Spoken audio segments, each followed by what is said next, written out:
Leadership Club, liderando na prática, com CFC Resende.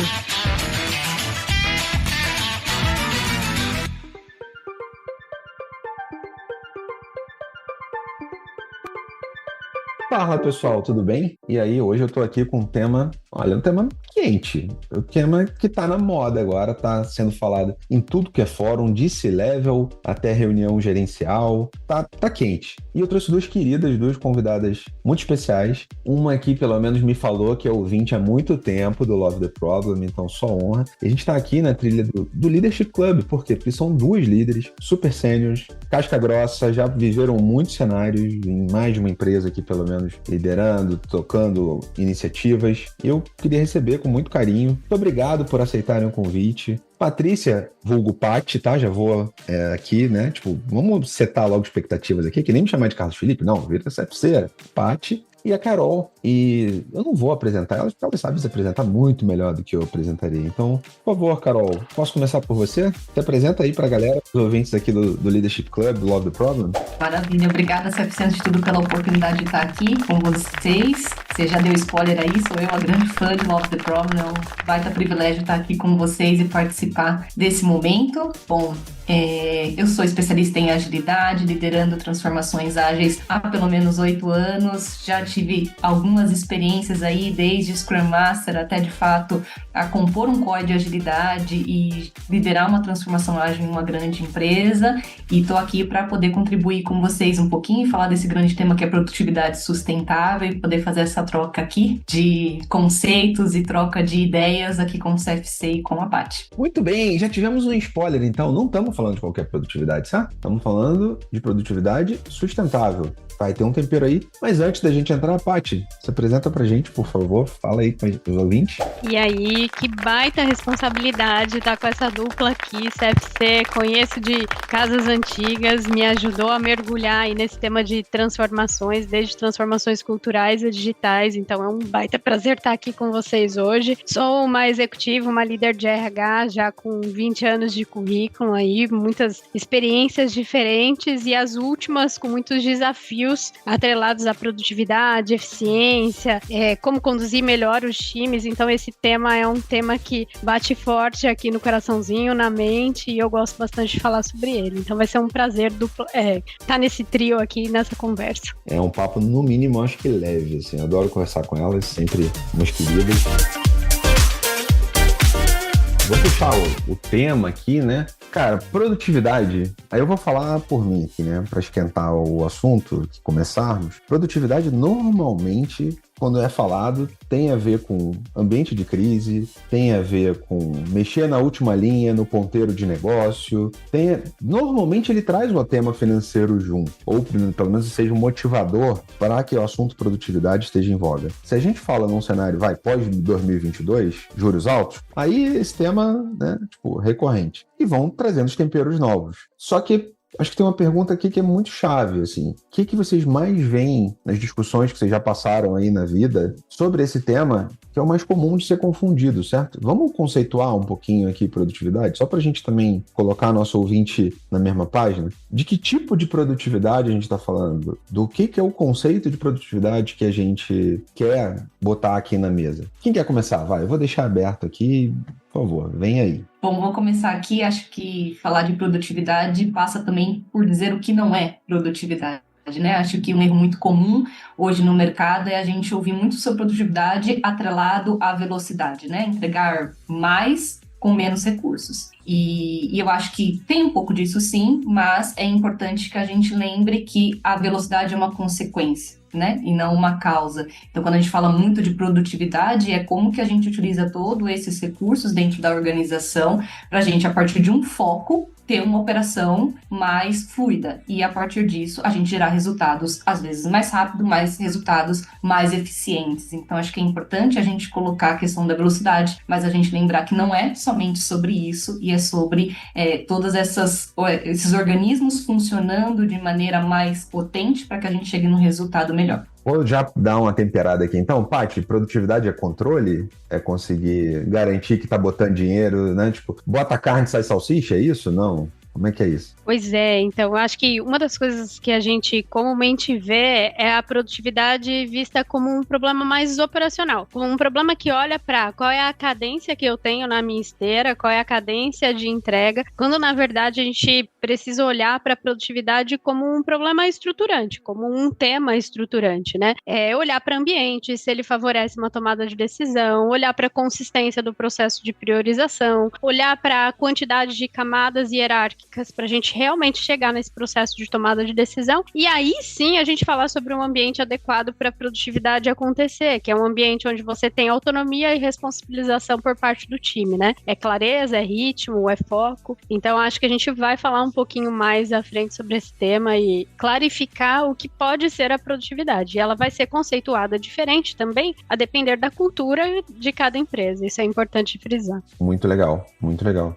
Vou fazer o gancho, impossível não falar, né?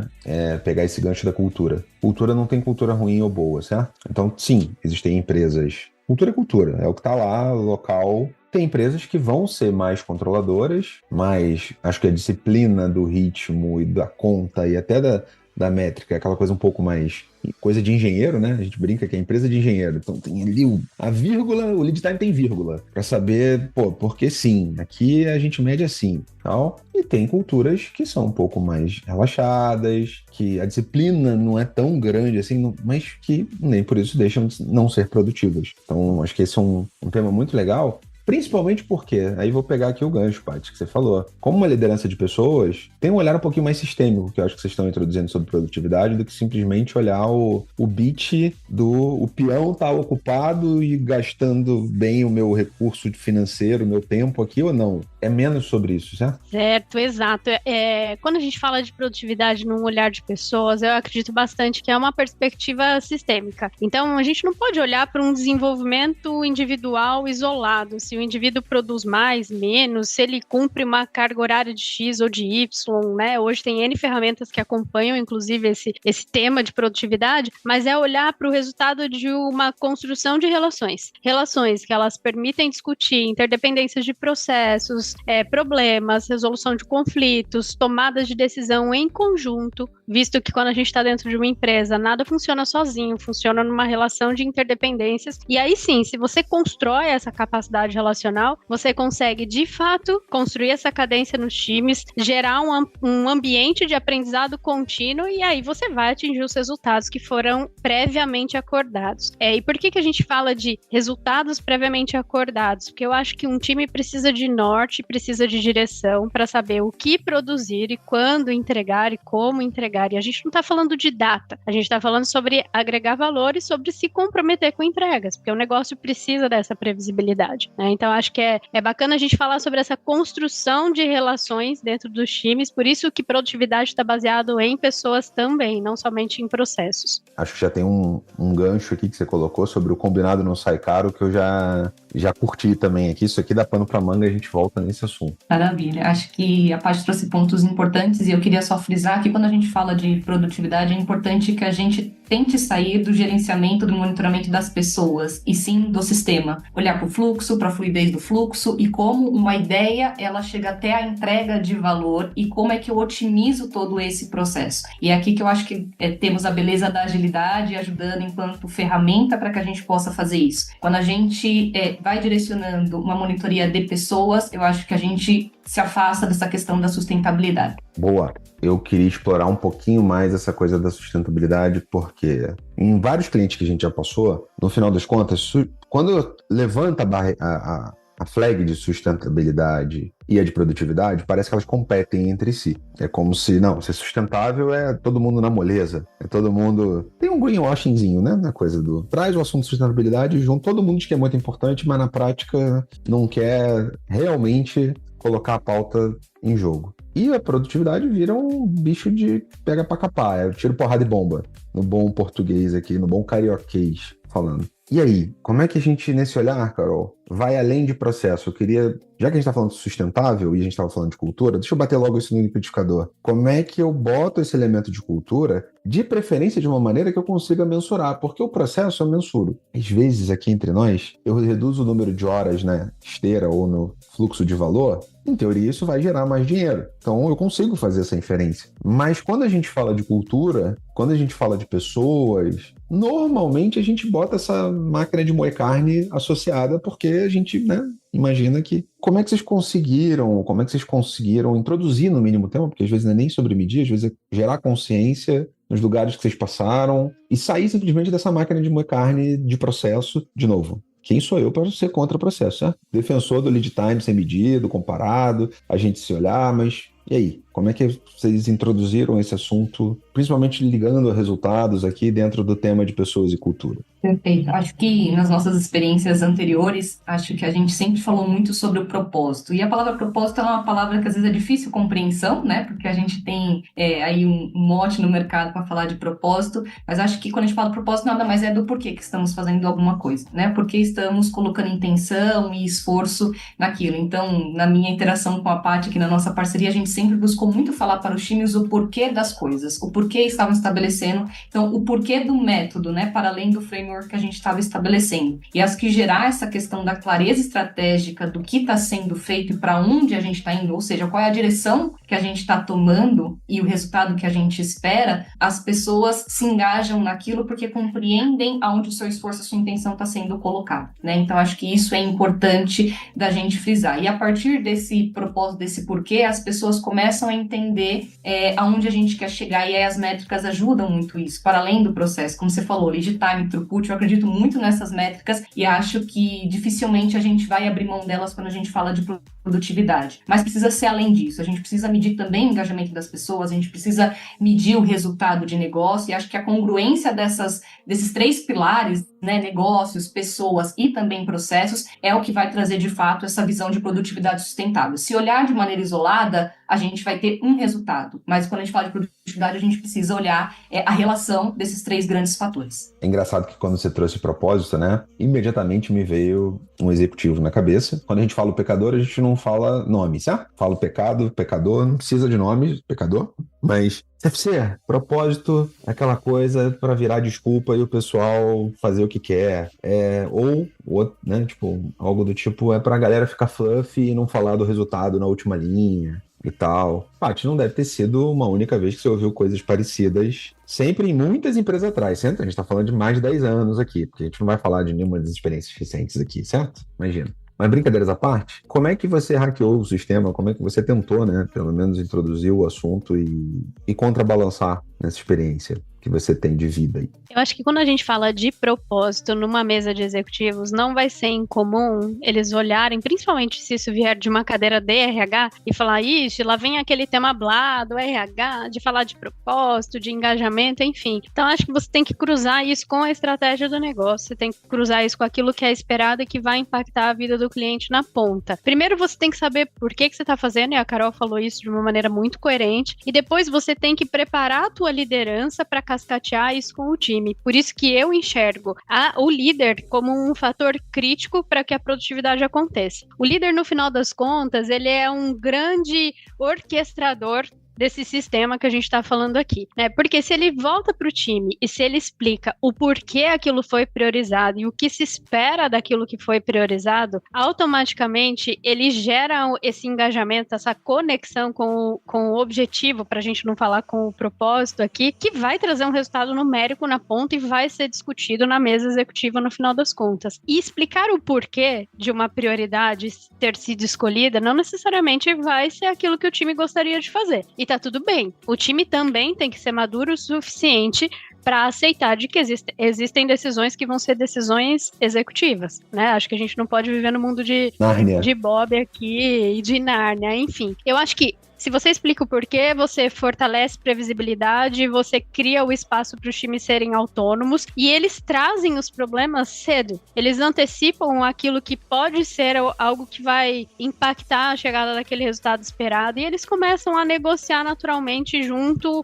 entre os times. E eu acho que o voo de galinha, sabe aquela coisa de eu atinjo o resultado, depois eu não sustento esse resultado, voltando para o tema que a gente estava discutindo, que é sustentabilidade, ele fica mais longe de acontecer. Por quê? Porque o time começa a perceber de que ele tem um sistema, ele tem um método de funcionar, saiu daquilo, ele tem um ambiente tranquilo, uma segurança psicológica para levantar a mão para o líder e falar, a gente precisa da sua ajuda. Isso é o que vai tornando o ambiente sustentável. Então, preparar a liderança para ser o orquestrador desse sistema e explicar o porquê das coisas é algo que eu acredito bastante, tá? E que o RH tem que ser chave nessa mudança. Cara, vários elementos aqui que a gente trouxe foram muito legais, porque agora há pouco você tinha falado de responsabilização clara, o tal da accountability em inglês, né? Tão usado no mercado corporativo. A gente está falando sobre transparência agora. A gente falou sobre trade-off, porque você falou de fazer escolhas, de direcionar muitas vezes num fórum executivo, porque, enfim, tem 4 prioridades, a gente não tem capacidade para fazer as 4, e que a gente vai botar na frente primeiro. Tudo isso é sobre, de alguma forma, o processo que a gente desenhou na organização, o como a gente faz esse balé ou essa orquestração funcionar. Porém, tem uma conexão direta de cultura aqui, porque transparência é fácil de falar, nada fácil de fazer. Mecanismos de gestão, muitas vezes, estão empurrando antissistêmicos, certo? Porque a minha meta não é a meta da Carol, então eu vou brigar pela minha meta, não vou brigar pela meta da Carol, pô.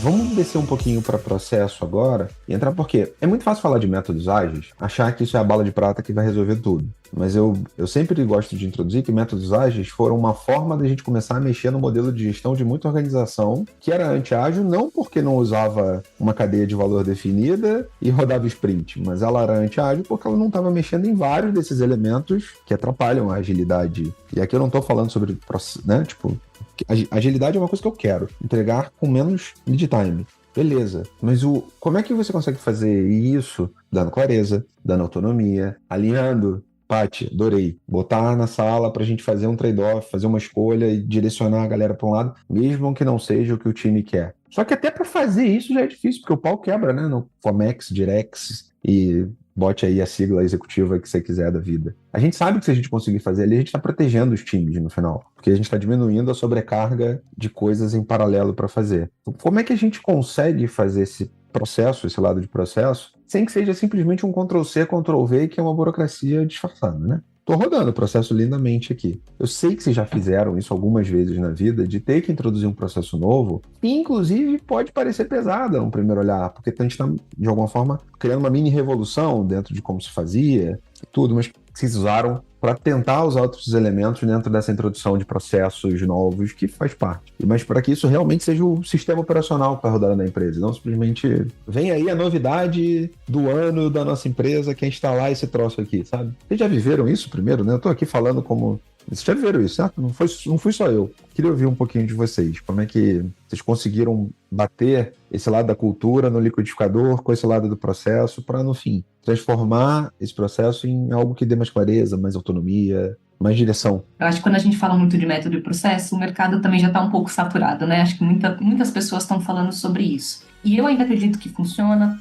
e traz grandes resultados, mas ele precisa estar associado a comportamentos, né? A Paty falou sobre accountability e eu queria trazer uma soma aqui que eu acho que também é o protagonismo e a colaboração, né? Acho que qualquer framework que seja instalado hoje em qualquer organização, se ela não partir de um comportamento de protagonismo das pessoas envolvidas e de um movimento de colaboração entre essas partes desse sistema chamado organização, dificilmente a gente vai alcançar o resultado, por melhor que o processo possa ser. E a partir desse comportamento, é a gente utilizar vamos dizer assim, da beleza desse processo para a gente garantir essas conexões. E acho que a metodologia ágil, ela traz muito essa questão da cadência, né? Da cadência, do entender rápido, reagir rápido, e acho que é isso que traz o diferencial que antes a gente não tinha em outros frameworks. E aí a gente já sabe aqui, a gente tem toda a parte de ritos, a gente tem a parte dos dados, como a gente falou, em métricas, então é a gente se empoderar de fato desses recursos que a agilidade traz para a gente, garantir essa cadência, essa colaboração, essa comunicação fluida. Acho que também é importante que a gente tenha ambientes seguros e segurança psicológica para falar desses problemas, para falar sobre esses desafios e a gente rapidamente, em colaboração, encontrar a melhor solução e a gente poder ir para o próximo passo. Eu acho que, falando de framework, acho que é isso que pode nos ajudar a trazer melhores resultados e, de novo, trazer essa produtividade sustentável que a gente tem buscado. Eu queria completar com um ponto em cima do que a Carol falou, porque a gente tem muita expectativa enquanto líder de pessoas que as pessoas assumam as suas responsabilidades naturalmente e aí dominem esses métodos e processos que a gente convida a seguir de uma maneira muito fluida, só que nem sempre é assim. Então, aonde enquanto líder de pessoas, enquanto RHs e essa conexão pode existir entre áreas, a gente pode ajudar numa definição clara de papéis e responsabilidades. Óbvio que não é um by the book, tá? Não quer dizer que se você tem aquele papel e aquela responsabilidade, você não pode ultrapassar aquele limite. Mas ele é um norte para a pessoa saber o que esperam de mim, né? Então, eu acho que quando a gente conecta métodos e processos com papéis e responsabilidades e com um bom design organizacional no sentido de definir a estruturação dos times, você tem ali um pacotinho cada vez mais completo para essa produtividade acontecer de uma maneira mais fluida. Se você oferece método, processo, se você desenha os times de modo a liberar o capacity deles, se você oferece ferramentas adequadas, e a gente não precisa necessariamente falar de ferramentas de ponta, porque a gente sabe que envolve orçamento, você vai ter um resultado num olhar de dados que vai permitir acompanhar a produtividade dos times e gerar ações pontuais para corrigir rota. Então, esse conjunto é um conjunto que a gente acreditou muito trabalhando junto, aí eu e a Carol, tá? Sempre penso, né? A ferramenta não precisa ser de ponta. O Excel é a ferramenta que mais mede lead time desde 1900 e bolinha, certo? Então, não precisa estar com a última versão da ferramenta XPTO. Perfeito. Mas tem uma coisa, Paty, agora que você puxou, e já, né, veio à mente. Porque você falou um pouquinho sobre a liderança de pessoas, de falar sobre responsabilidade. Não, eu quero ter responsabilidades claras, eu quero ter meta clara também, liderança, inclusive, que traz isso de time. Eu gosto de ter e tal, não sei o quê. Só que o comportamento no dia a dia real e o discurso não casam. Porque a fala é essa. Mas o dia a dia é gostosinho, né? Ter onde se esconder. Porque, poder terceirizar uma culpa é psicologicamente humano. Vamos botar assim, é psicológico. Você vai tentar se proteger, é mais confortável até para você. Como é que como é que é para vocês trabalhar a liderança de negócio, a liderança de engenharia, lideranças em geral da empresa, de operações, para que essa cultura de produtividade chegue no ponto de ser sustentável, mas também seja no ponto desejado pela empresa. A gente está falando muito sobre combinados claros, sobre jogo combinado. Engraçado que você falou do papel e responsabilidade, me veio logo aquela matriz RACI desenhada na cabeça, como se isso resolvesse tudo, e a gente sabe que não resolve. Você pode fazer quantas matrizes RACI você quiser e ficar longos meses discutindo se é naqui ou naquele papel, etc e tal, mas o jogo não é ganho aí. O jogo da produtividade, no fundo, é ganho rodando no dia a dia. E se a liderança não está comprada, não está preparada, não roda, certo? Nada sustentável será. Como é que foi essa coisa de preparar a liderança, de sensibilizar, de talvez até tornar consciente para que esse assunto de produtividade rode bem? É difícil responder isso, porque eu acho que a gente tem diferentes níveis de maturidade nos líderes. Então, não é uma receita de bolo, é difícil pra caramba, né? Mas, no geral, o que eu acho que a gente precisa deixar claro é que uma vez definida a estratégia, quando a gente tá falando lá de cima, tá? E uma vez combinado entre eles, existindo uma coerência entre os principais líderes de uma companhia, isso naturalmente vai ser cascateado com o apoio, óbvio, de algumas áreas especializadas nos temas. Então, se a gente for falar de uma definição executiva que se desdobra em OKRs, que se desdobram muitas vezes em metas mesmo, não vamos ser utópico de achar que não vão existir metas, mas que exista alguém que conecte a ponta dessas metas, esse processo vai se tornando cada vez mais fluido. Aonde eu acho que a gente se perde, e você comentou aqui há pouco, na vaidade, na questão individual, no querer atingir sozinho algumas coisas. E aí é que entra a cultura, é que entra o ambiente do coletivo, do decidir em conjunto, para a gente não se perder nessa produtividade individual, que não vai fazer a gente atingir resultados de companhia nenhuma. Não à toa a gente tem o OKR, que é um objetivo maior, né, de todos. Eu acho que a partir do momento que o líder, ele compreende a contextualização daquilo que foi definido como objetivo da empresa, e ele vive vive isso no dia a dia dele, sem mudar essa prioridade aleatoriamente todos os dias, as coisas vão se tornando mais fáceis de serem acompanhadas. Às vezes não é o líder que impacta, às vezes é o funcionário que está lá na ponta também que fala, não quero fazer isso, vou fazer tal coisa, né? E aí, obviamente, vem a liderança novamente colocando as coisas na rota e no trilho. Um time, ele se torna lento, ele se torna caro e ele se torna pouco previsível quando ele não tem norte nem direcionamento, ele vai se perdendo aí no caminho. Então, acho que é isso. Para a gente conseguir conectar a cultura com aquilo que a gente espera de resultado, é chave. CFC é você ter uma definição coerente entre as cadeiras executivas e conseguir apoiar esses líderes a cascatearem adequadamente esses objetivos para os times, tá? E obviamente, a Carol pode falar bastante sobre isso, depois, como é que com o método e processo eu acompanho isso através de métricas reais, objetivas, numéricas, como toda a cadeira executiva gosta de ver, tá? Se me permite complementar um pouco a Paty, ao ouvir ela falar, me veio 2 palavras-chave na cabeça, né? Interesse e incentivo. Acho que todas as relações humanas, a gente está falando muito de pensamento sistêmico, que ela passa pelas relações humanas como ponto central,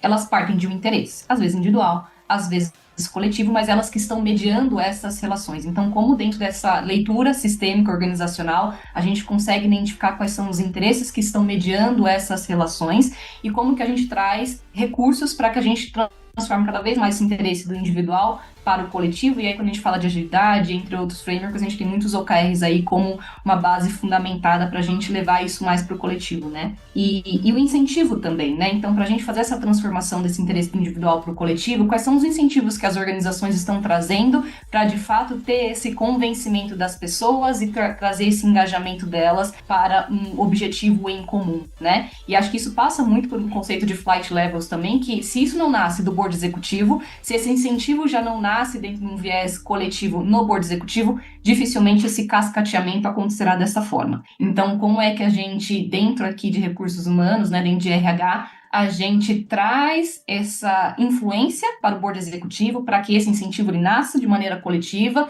de um objetivo comum da organização, para que nesse cascateamento, quando a gente chegar no operacional, isso se mantenha também dentro de uma ordem mais coletiva. Cara, a gente levantou algo aqui na mente, conforme a gente foi falando, me veio uma coisa na mente, que a gente está falando de norte, a gente está falando de mostrar a direção, de incentivos que, né, reforçam essa direção, mas aí eu queria até... Temos muitos ouvintes aqui que estão no papel de gestão, média gestão hoje em dia, e que estão sofrendo com uma coisa. Até veio o incentivo do corpo executivo, da alta liderança, e eu quero inclusive ser empático. Cara, a direção tá clara. Eu estava dia desses num cliente nosso e estava falando, a direção tá muito clara. A gente precisa crescer a receita esse ano em 75%, a gente tem que manter a satisfação do cliente. Tem lá, claramente, 3, 4, 5 indicadores que vêm do board com clareza de estamos aqui hoje, é para onde a gente vai, é isso que a gente precisa fazer por conta, né? E aí eu recheia isso, porque não é só um indicador, senão a gente está crescendo menos do que a concorrência, a gente está perdendo a relevância, a gente está ficando mais caro para adquirir clientes. Tem lá um racional de estratégia de negócio. Só que crescer 75% da receita não é como, é o que a gente está querendo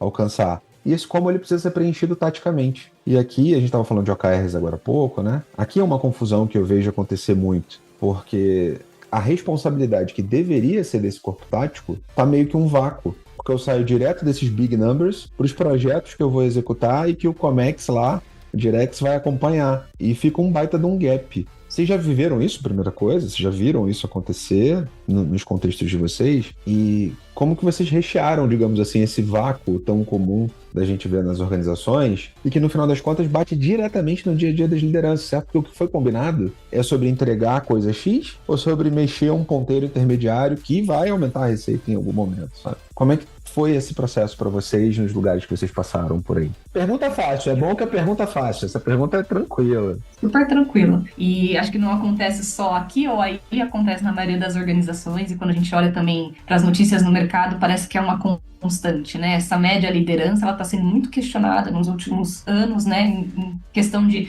quais são as competências e habilidades que essa média liderança precisa ter, como que existe, antes de tudo, uma relação de confiança, né? Eu acho que essa resposta, ela precisa passar por uma relação de confiança. Então, se a direção está clara, existe uma relação de confiança para que o como seja uma tomada de decisão tática e não também uma direção do como. Acho que o que a gente vê muito nas organizações é que a gente já tem tudo pronto. Eu quero que você faça isso desta forma para este resultado. E aí a média liderança perde um pouco desse protagonismo de fato, co-criar com essa liderança estratégica, o que precisa ser feito. Então, eu acho que a Paty falou muito de papéis e responsabilidades, eu falei um pouco aqui de flight levels, acho que é importante a gente convergir tudo isso em que sentido? Eu preciso confiar que eu tenho as pessoas necessárias, com as competências e habilidades necessárias, e que elas estão aptas para tomar as melhores decisões, e não de que eu vou direcionar até a decisão que vai ser tomada no próximo nível. Eu acho que é essa fluidez desse sistema operacional chamado organização que vai levar a outros resultados, né? Então, eu acho que esse protagonismo é importante, e essa relação de confiança de quem vai tomar a decisão necessariamente são as mesmas pessoas. Tem hora que eu vou delegar essa responsabilidade de tomar a decisão, confiando de que ele entendeu a direção que foi dada e que o resultado vai ser alcançado mesmo que eu não tenha que fazer um microgerenciamento disso. Aí eu vou só para botar uma pimenta, né? A Paty vai falar aqui, mas antes deixa eu só jogar mais uma pimenta, que já tá fácil. Por que não mais uma? Muito legal, Carol, concordo contigo, frequentei essa mesma aula de liderança, só que eu deleguei e o resultado não tá vindo. Eu deleguei e a meu líder não tá puxando. Eu deleguei, mas se eu não entrar para bater bumbo no final do dia e tome todas as sortes de disfunções que a gente já viu da liderança executiva, e eu tô querendo ser muito empático, inclusive, porque acho que, possivelmente, inclusive, como líderes, a gente já viveu isso também, de, cara, eu precisei chegar mais perto, eu precisei dar uma batida de bumbo, eu precisei dizer como que meu time não veio, e, cara, não é possível, só eu que tô vendo que não vai bater esse crescimento de receita de 70% do jeito que a gente tá indo, a gente não fez nem 10% do tanto que a gente, né, tipo, sendo empático aqui também com essa alta liderança, como é que eu fujo desse dragão do microgerenciamento, certo?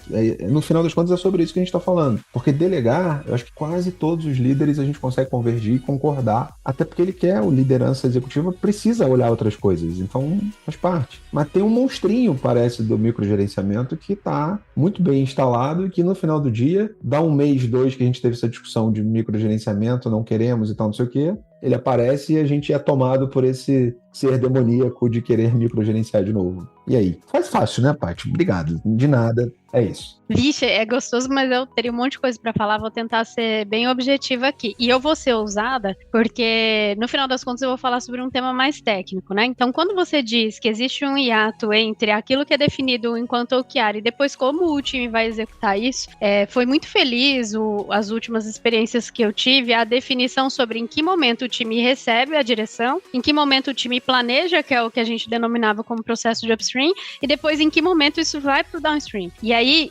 deixando claro os compromissos dentro de um espaço de tempo. Por quê? Porque o executivo quer saber quando vai ser entregue e quando isso vai impactar o cliente na ponta. Então, eu acho que definir um método e processo que permita espaço para quem tecnicamente conhece o como fazer, definir e fazer esses acordos de prazo e de tempo, ele é extremamente importante. É onde entra esse período do up e do down que a gente tanto trabalhou aí nas últimas experiências, né?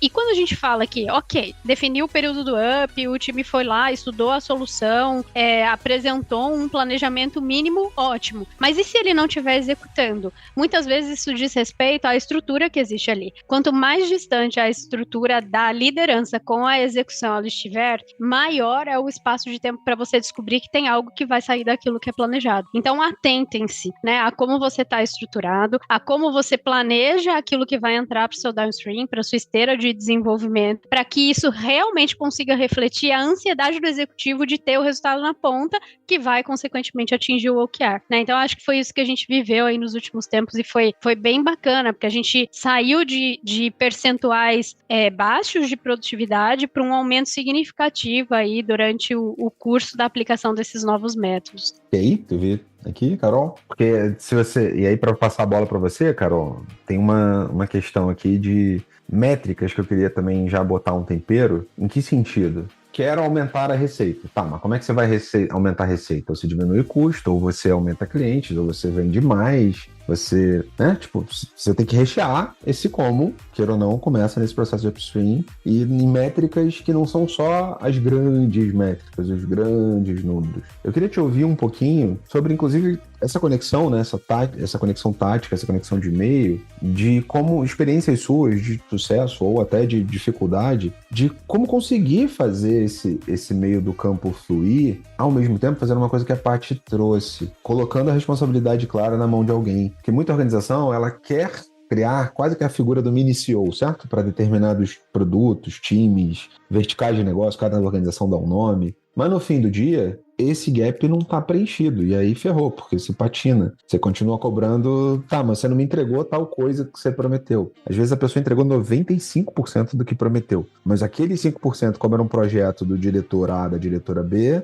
virou, né, a puxada ali, o soquinho no estômago daquele líder, porque ele não cumpriu tudo que ele estava prometido. Ele não cumpriu os compromissos e tal. Mas e aí? É sobre o resultado ou é sobre entregar tudo que eu mandei entregar? Como é que fala um pouquinho da experiência dessa parte de métricas, dessa parte... Acho que é um recheio interessante aqui ainda para que a gente não cobriu. Perfeito. Acho que eu vou trazer 2 ganchos que a gente já teve na nossa conversa aqui. A Paty falou em algum momento da nossa conversa sobre a figura do orquestrador, né, que é uma figura central, não necessariamente um papel, uma pessoa. Acho que aqui não é sobre o CPF, né, mas é sobre a figura de um orquestrador que tem a responsabilidade de dar a visão desse andamento e também trazer a questão do protagonismo da camada tática que você trouxe há pouco, né? Então, acho que nessa nossa última experiência, a gente utilizou muito desse recurso do orquestrador e também dessa protagonismo, dessa liderança tática, e a gente trouxe algumas métricas chaves para que a gente pudesse acompanhar isso. Acho que a parte trouxe outro fator também importante, que é a previsibilidade, e aqui eu trago uma polêmica da agilidade, né?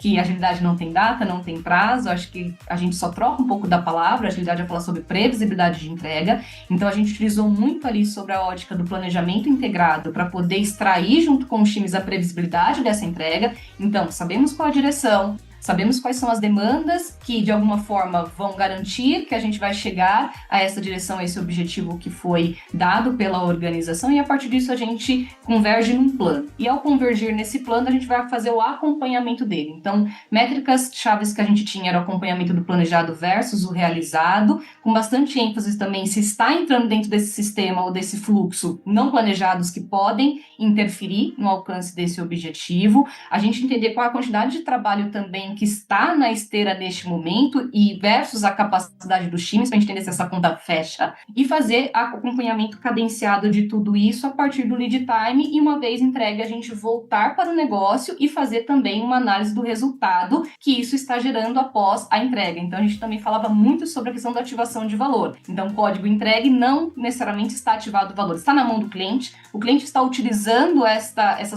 solução que a gente aplicou no mercado, ele está me trazendo feedback, e a partir desse feedback é o resultado que eu esperava trazer, ele de fato foi alcançado. Se não, muda a rota, novas demandas devem compor a esteira. Então é um pouquinho do que a gente trouxe aqui na nossa última experiência, e quem liderava isso era muito esse orquestrador de uma camada mais tática, ali mensalmente a gente olhando para esses números, olhando para essas métricas e tentando entender. E acho que um ponto também central, que complementa a fala da Paty, é utilizar muito da agilidade para olhar quais são os impeditivos. Então, uma vez que esse resultado não está sendo alcançado, antes de olhar com um fator de penalização, né? Por que não estamos entregando, quem não está entregando, por que não está entregando, quais são os impeditivos que estiveram nesse fluxo que não me permitiram alcançar o resultado. E se a gente faz isso de forma cadenciada, e a gente tem N recursos dentro da agilidade que nos permite isso, o principal deles, a dele, todos os dias olhando se eu tenho algum impedimento, eu vou reagir melhor a ele, e aí acho que é onde a gente entra numa questão mais sustentável, da gente olhar e tentar trazer fluidez e otimização desse fluxo. Eu tô aqui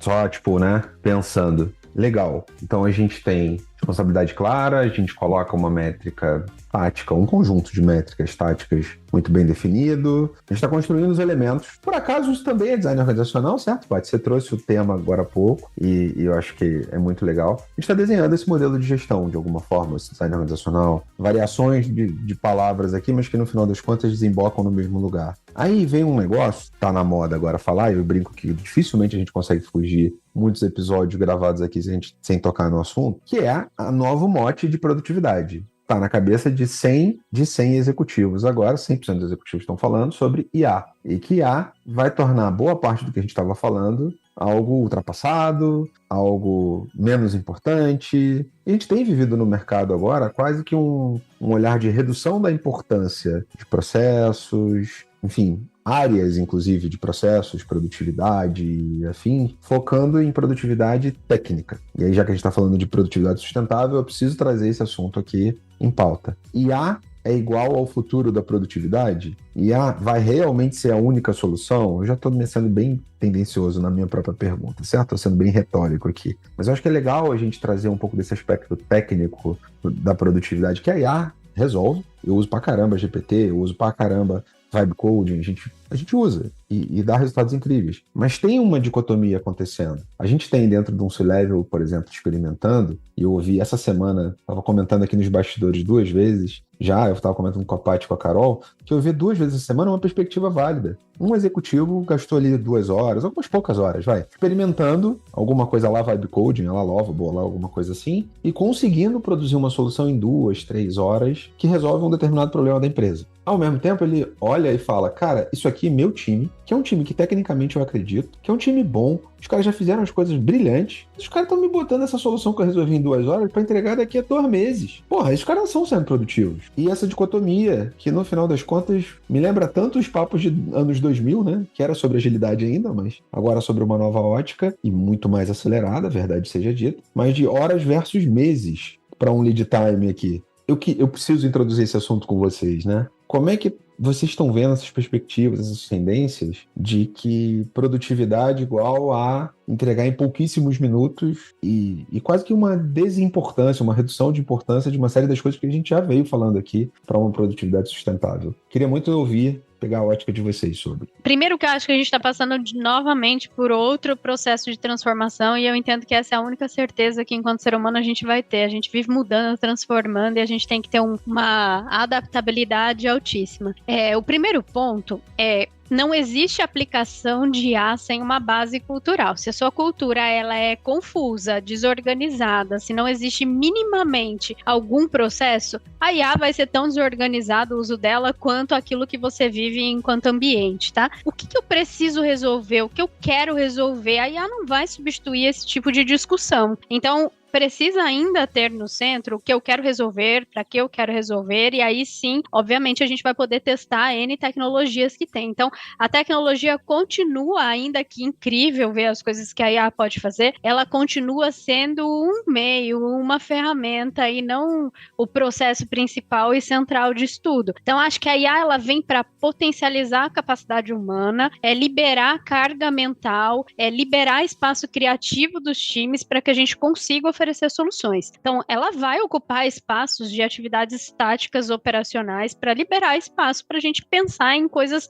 mais relevantes para os negócios, tá? Então, eu acredito que não tem como a gente fechar os olhos e acho que eu e o mundo inteiro a gente já sabe sobre isso. Eu tenho lido muito, poucas respostas, muitas provocações e o negócio é testar, mas sem perder o centro da coisa, que eu dependo das pessoas entendendo o porquê eu vou utilizar a solução A ou a solução B. É nisso que eu acho que eu acredito bastante enquanto líder aqui de transformações de pessoas e processos. Acho que complementando a Paty, eu enxergo muito a IA não como um substituto das pessoas, mas eu acho que é como que a gente tem um reposicionamento do fator humano a partir da IA. Então, se a IA vai ser capaz de fazer atividades ou entregas que hoje são feitas por humanos, em qual outro lugar eu vou colocar este ser humano para que ele possa, de fato, trazer novos resultados e um outro valor agregado? E aí, a IA como um processador é muito importante. Acho que ela vai encurtar caminhos, né? A Paty falou muito sobre a questão da base cultural, mas até a própria base de informações, né? Então, hoje, a IA, ela processa informações. Se eu não tiver uma base de informações robusta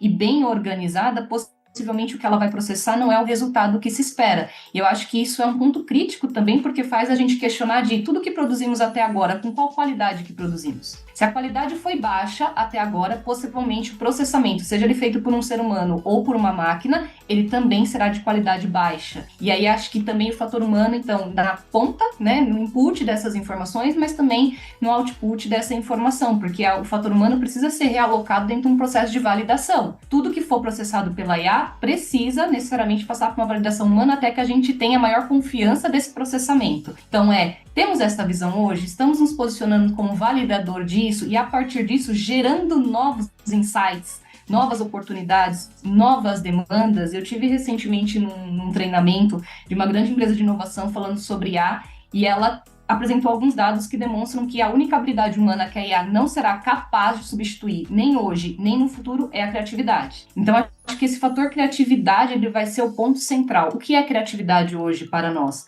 O que é criatividade para o mercado? E de que forma a gente potencializa o fator humano para a gente gerar essa criatividade e ela ser, de fato, um propulsor de grandes entregas. Então, é um pouquinho de como eu enxergo a IA, e eu acho que a gente deveria falar muito sobre isso, discutir muito sobre isso, porque eu acho que é isso que vai mudar um pouco o jogo nas organizações daqui para frente. Eu quero só ainda explorar um pouco uma questão válida e empática da confusão de mundos, porque eu tenho, de um lado, C-levels incomodados, porque, cara, a gente tá falando de meses num roadmap, a gente tá falando de semanas, que seja, num roadmap em organizações mais maduras, versus eu tô experimentando, porque, né? Aí, pegando o gancho de vocês, está todo mundo fazendo alguma aula, explorando, usando. Que é isso, esse é o momento que há alguns anos já vivemos, da evolução de tecnologia muito acelerada, e que a gente tem aquela sensação, que a gente encostou, está fazendo, de que dá para ser muito mais ágil, muito mais rápido, agilidade no sentido de rapidez aqui, do que a gente tem conseguido como organização.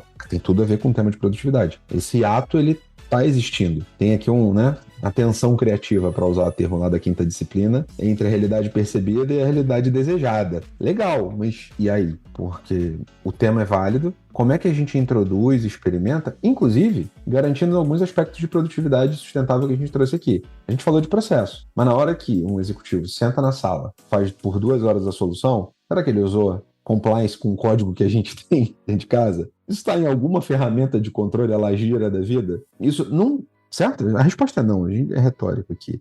De outro lado, você tem uma engenharia, muitas vezes, por exemplo, e eu, como vim de engenharia, vou pedir espaço aqui, e que a gente está preocupado com sustentabilidade também. Porque, cara, esse troço está lendo a nossa base de código e está compartilhando lá com o OpenAI coisas que ele não devia estar compartilhando.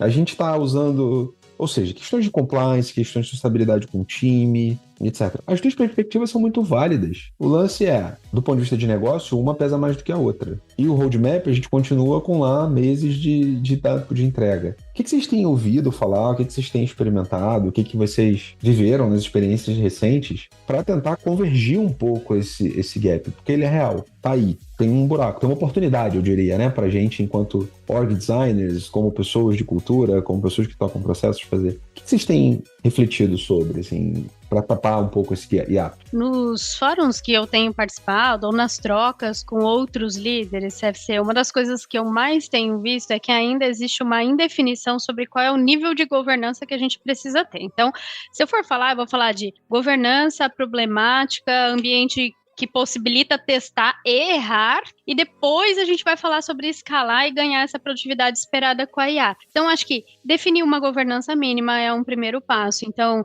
de acordo com o nível de exposição do negócio, que nível de governança eu preciso ter? E qual é a área responsável por isso? Porque exige um conhecimento técnico. Você falou compliance, jurídico, enfim. Depois, eu crio ambientes ou ritos para discutir a aplicação de IA dentro da companhia, é outro ponto importante. Eu tenho um ambiente onde eu possibilito testar e errar com segurança? Se eu não tenho, esquece, você vai ter uma baita dificuldade de seguir com casos de uso, né? E aí depois, se eu criei toda essa governança mínima, se eu testei, se eu possibilitei os times errar e corrigir rota, como eu tenho falado bastante aqui, aí sim eu consigo entender se aquilo vai ou não aumentar a produtividade do que eu espero e consequentemente escalar, né? Eu tenho visto empresas investindo muita grana em muitas ferramentas de IA, e em algum momento eu acho que essa conta vai voltar, né? E aí eu acho que enquanto líderes a gente tem que estar bastante atento a essa conta também. O discurso e o ROI ainda não estão alinhados, né? Ainda não estão. E aí são muitas possibilidades, porque eu acho que é o tema do momento, mas ainda pouco conhecimento de como usar. Então, vai aos poucos, cria um ambiente de possibilidade de errar, define a sua governança, discute a problemática que você quer resolver, depois que você testar, se der certo, escala. E aí você vai ganhar uma produtividade baseada na IA. E complementando, eu acho que esse é o grande diferencial de quem entendeu, né, esse grande movimento da organização. Que sentido? A gente falou muito de métricas de processos, resultados de negócio, e aí o CFC agora tocou no ponto do ROI, né? Eu acho que as organizações ainda fazem pouco isso, ou não fazem de maneira tão intencional. O cálculo entre aquilo que eu estou investindo qual é o retorno, e métricas intermediárias que tem que me ajudar também eu estou tendo qualidade na minha entrega, eu estou tendo desperdício naquilo que eu estou gerando, porque acho que nesse movimento de muita coisa está sendo feita e eu me questiono, tá havendo desperdício de dinheiro, de tempo, de esforço e também de retrabalho. Será que o resultado está sendo alcançado é aquilo que eu espero? E se não está, o que eu tenho que fazer está gerando um retrabalho, isso é mais investimento aplicado? Então, acho que são algumas variáveis que precisam ser compostas dentro de um cálculo e as métricas estão aí para nos ajudar isso, mas que tem que contar essa narrativa. Eu acho que cada vez mais a gente tem que se apropriar dessa narrativa do começo, meio, fim, né? O que entra como é o processo e o que está saindo na outra ponta e como que esse sistema, né, organizacional se retroalimenta e como é que eu estou otimizando os recursos que eu estou investindo ali. Primeiro, financeiro, porque isso é importante, as organizações geram, né, é sobre isso, mas também a gente fala muito sobre as pessoas como esse ponto central. Eu estou otimizando, né, a habilidade e competência dessas pessoas e se de fato eu estou utilizando a máxima potência, porque acho que a gente também está num movimento de mercado importante que a gente está cada vez mais vendo organizações mais enxutas, né? A gente não pode fechar os olhos para isso. E se esse é o movimento, a gente vai entregar mais com empresas mais enxutas, como é que a gente otimiza tudo que a gente tem na mão para a gente poder alcançar esses resultados? Acho que tem, batendo no liquidificador, duas coisas que vocês falaram aqui.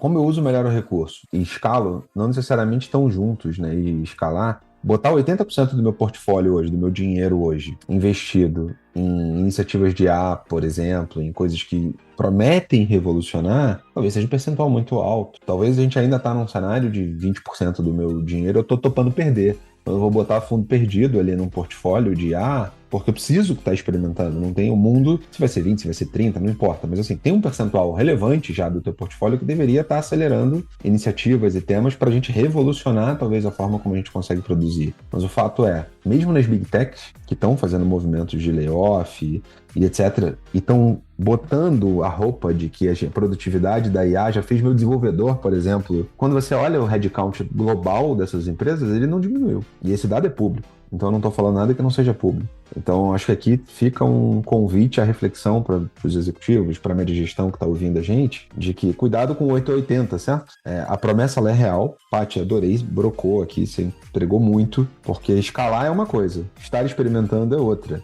Só que o discurso nos pressiona, e eu estou falando de Big Techs por quê? Porque há interesse, inclusive, nesse jogo, certo? Interesse de valuation, interesse de mercado de que continue esse buzz, porque gera uma pressão, gera um medo, e no medo, maravilhoso, certo? Eu vendo como nunca a inovação baseada no medo aqui. Calma. Você que está ouvindo a gente, calma. Não é ainda essa, né? Tipo, não significa que você não precisa estar investindo um percentual já relevante do teu portfólio, mas ainda não é o momento da escala. Obrigado por isso, obrigado por terem compartilhado isso. E, cara, passou muito rápido, mas a gente já está chegando aqui na nossa parte final e eu preciso voltar no tema produtividade sustentável. A gente passeou por várias dimensões aqui. Vocês que estão falando aqui, Paty, Carol, vocês estão falando com líderes, estão ouvindo a gente. Estamos aqui na trilha do Leadership Club. Por favor, eu queria que vocês deixassem uma mensagem inspiradora, uma mensagem aqui, uma dica, talvez, ou uma mensagem inspiradora para quem está nos ouvindo e está na mesma jornada que vocês já viveram, que vocês vivem também aqui, de tornar essa produtividade cada vez mais sustentável nas organizações onde está trabalhando hoje. Que dicas, que mensagens acho que vocês podem passar como uma mensagem final aqui do nosso episódio? De novo, eu só fazendo esse pedido fácil, certo? É isso, é de boa. Primeiro que eu acho que é difícil conceituar produtividade e a gente falou muito sobre isso aqui, mas tem um recado para mim que ele é básico. Produtividade não é controle e não é controle sobre cada indivíduo. Produtividade é direcionamento, é clareza, é liderança alinhada com o propósito e os objetivos da empresa. Isso vai ser naturalmente alcançado enquanto a produtividade esperada e o valor agregado para o cliente naquilo que a gente entrega no final, se for um conceito trabalhado no dia a dia, né? Então a produtividade ela vai depender dessa liberdade, desse espaço criativo que a gente comentou aqui, dessa responsabilização por parte do funcionário e principalmente eu acho que do compromisso e do engajamento. E de novo eu reforço, não engajamento como eu estou motivado mas o engajamento no sentido de senso de dono. Eu acredito naquilo que eu estou fazendo e eu faço porque aquilo vai impactar quem eu quero no final. Então acho que esse é o meu recado. Foi uma delícia falar com vocês e realmente passou muito rápido. Teriam N outros temas, né? A gente começou a falar aqui sobre ROI, enfim, mas fica aí o meu Meu muito obrigado para vocês dois e o meu recado para todo mundo que está ouvindo. Bom, acho que da minha parte aqui, é algo que eu tenho refletido bastante, a Paty sabe que a gente compartilha muito dessas reflexões. Acho que, antes de tudo, a gente precisa se permitir conceituar produtividade dentro das organizações. E conceituar sobre a ótica da cultura de cada uma das organizações. Se a gente for no dicionário, se a gente for no ChatGPT, a gente vai achar conceitos de produtividade, mas ela está aderente àquilo que é a minha organização ou àquilo que é a cultura da minha organização. Acho que minha primeira dica ou conselho, se me permitem, se permitam, né, tirar um tempo e fazer essa reflexão do que é produtividade dentro do contexto da sua organização. A partir disso, acho que a produtividade ela só pode ser alcançada, como a Paty disse, se houver clareza estratégica, foco e uma direção. E todos os esforços serem, de fato, distribuídos a partir disso em todos os níveis, desde o estratégico, no tático, também no operacional, com muita colaboração, com muita comunicação. Eu acho que é isso que muda o jogo. E a agilidade, aqui falando agora enquanto especialista de agilidade, ela vai estar aqui como, de novo, um meio, com todos os seus métodos, processos e ferramentas para apoiar esses times e essas pessoas a chegar neste resultado. E eu acho que a gente também entender que não existe bala de prata, né? Não é a PIA, não é a agilidade, não será nenhum outro recurso, framework ou ferramenta que apareça no mercado. E aí acho que eu trago aqui a beleza do fator humano, né? Então, como é que a gente não esquece da beleza do fator humano e das relações para alcançar esses resultados? Porque hoje a gente está falando de hoje a gente ainda está falando de agilidade, mas se vier outra coisa, no final, quem fica? Eu entendo que ainda ficarão sempre as pessoas, o engajamento delas, o propósito delas e aquilo que elas acreditam que é a sua contribuição. Acho que todo mundo hoje trabalha, sai das suas casas, deixa as suas famílias para dedicar horas porque acredita que pode contribuir para um resultado diferente. Então, acho que quero fechar aqui a minha reflexão e a minha contribuição nesse sentido, né? De que a gente, de fato, tenha clareza do porquê estamos aqui, do que fazemos e que a gente possa ajudar sempre as organizações a alcançar melhores resultados também para as pessoas que estão do nosso lado, seja os nossos colegas, seja os nossos clientes, seja a própria humanidade em si. Acho que a gente tem muito para contribuir em conjunto. Cara, eu só tenho a agradecer muitíssimo. Eu queria estar gravando presencial agora para dar um abraço nas duas aqui, tipo, pô, muito legal, passou muito rápido, muito gostoso, papo bom. E é isso, acho que fazer um convite. Quem aqui quiser se conectar com a Carol, com a Paty, vamos deixar aqui nas plataformas o LinkedIn das duas. Conectem-se, troquem ideias. Naturalmente, deixem o seu comentário aqui nas plataformas que você está escutando, se você quiser, sobre o episódio. Quem sabe a gente grava próximo, certo? Paty já levantou a bola, pronto, já tô cortando. É isso, tem outros assuntos para vir. Adorei. E, gente, obrigado por ter escutado até o final. Um grande abraço. Tchau!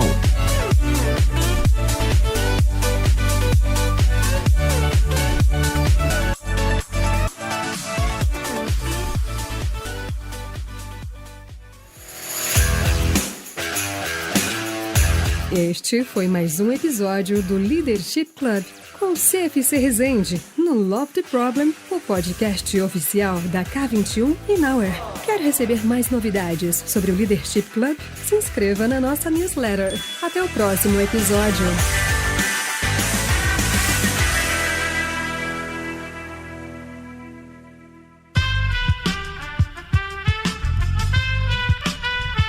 Esse podcast foi editado por Aerolitos Edição Inteligente.